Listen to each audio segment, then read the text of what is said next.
चुनाव आयोग पर पहली बार उंगली नहीं उठ रही है, कई बार उंगली उठी है और विशेषकर उत्तर प्रदेश के चुनाव को लेकर के कई बार समाजवादी पार्टी ने अपनी बात रखी है। पिछली बार जब उपचुनाव था और उपचुनाव में जो धांधली हुई उसको लेकर के भी शिकायत की गई कि किस तरीके से सरकार ने मिलकर के अधिकारियों के सहारे वोट की चोरी नहीं की, वोट की लूट की, डकैती की और जो समाजवादी पार्टी के नेता कार्यकर्ता आते थे उनको फोर्स से रोका जाता था, पुलिस रोकती थी। बूथ के अंदर प्राइवेट ड्रेस में पुलिस वोट डाल रही थी। अधिकारी जात के आधार पर पोस्टिंग पाए थे और उन्हें निर्देश थे कि भारतीय जनता पार्टी को किसी भी परिस्थितियों में आपको जिताना है। हमारे पास बगल में अवधेश प्रसाद जी खड़े हैं, सांसद हैं अयोध्या के। इनकी खुद की विधानसभा में चुनाव चल रहा था।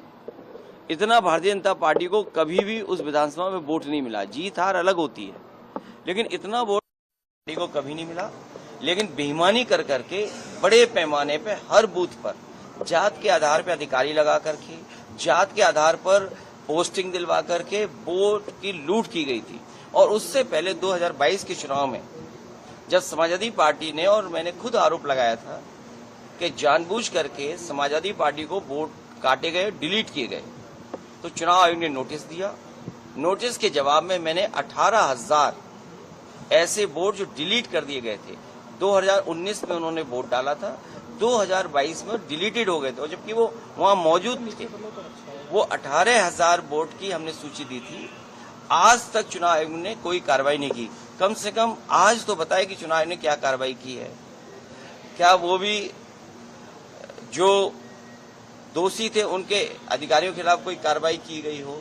एक तस्वीर है जिसमें पुलिस का अधिकारी सीधा रिवॉल्वर तान करके रोक रहा है वोटर्स को। रामपुर में जब घटना हुई तब भी हम लोगों ने शिकायत की कि रामपुर में किस तरीके से वोट रोके गए, लोगों को घर से नहीं निकलने दिया। वो वीडियो विजुअल्स है सबके पास, लेकिन कोई कार्रवाई नहीं हुई। सरकार बीजेपी की है लखनऊ में, सरकार दिल्ली में बीजेपी की है। हमें उम्मीद है कि कर्नाटका में कम से कम सरकार कांग्रेस की है। ऐसे अधिकारी जिन्होंने वोट चोरी कराई है, वो बीएलओ हों, एसडीएम स्तर के हों, जिलाधिकारी के स्तर के हों, उत्तर प्रदेश में सरकार होती तो हम लोग कार्रवाई करते उन अधिकारियों पर। हमें उम्मीद है कि कांग्रेस पार्टी उन तमाम अधिकारियों के खिलाफ जिन्होंने वोट चोरी करके वोट चोरी में साथ दिया है, उनके खिलाफ